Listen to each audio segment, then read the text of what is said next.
Kumuha tayo ng update sa Senado sa gitna ng issue sa Senate leadership at banta umano sa seguridad doon.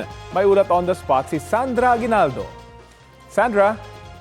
Yes, Rafi, ibinalita nga ni Senator Erwin Gatchalian na naayos na raw yung issue tungkol sa pagpirma sa payroll ng Senate employees at siya na yung kinikilala ng Land Bank na pipirma rito. Makikita naman daw na ang Senate Secretary sa ilalim niya na si Attorney Ray Bantug ang kinikilala ng House of Representatives sa paghahanda ng State of the Nation Address ng Pangulo sa July 27.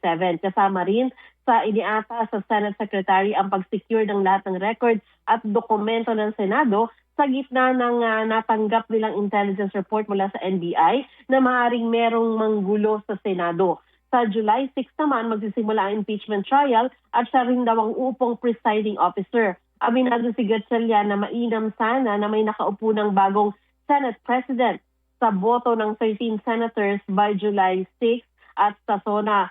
Para mangyari yan, posible raw na matalakay ang Senate presidency sa special session kung ipapatawag ito ng Pangulo. Pero hindi raw ito ang pangunahing layunin ng special session, kundi ang pagpasa ng nabinding panukalang batas, pag-promote ng uniform personnel na nabinbin din, at yung posibleng kakailanganing pondo para sa mga lugar na naapektuhan ng lindol.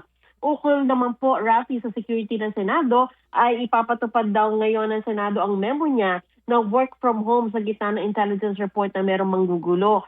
May ayaw niyang idetalye yung intel report mula sa NBI, pero inamin po ni Gatchalian na sinabi ng NBI na may kaugnayan ito doon sa 18 dating bodyguards na nagsasabing nag-deliver umano sila ng mga maleta ng pera sa ilang mambabatas at iba pang personalidad. Habang umiiral ang heightened security, iral din ang no visitor policy, kaya hinihikayat muna ang virtual meeting ng mga tanggapan o kaya ay teleconference o tawag sa telepono. Sinabihan din daw niya ang OSAA o Office of Sergeant at Arms na makipag-network sa iba pang intelligence group or agencies. Nais lang naman daw niya na maging safe ang Senate employees at mga iba pang bumibisita sa Senado. Yan muna po ang pinakahuling ulat mula po yan sa purong balitaan na ginawa ni Senador Gatchalian. Rafi? Maraming salamat, Sandra Aguinaldo.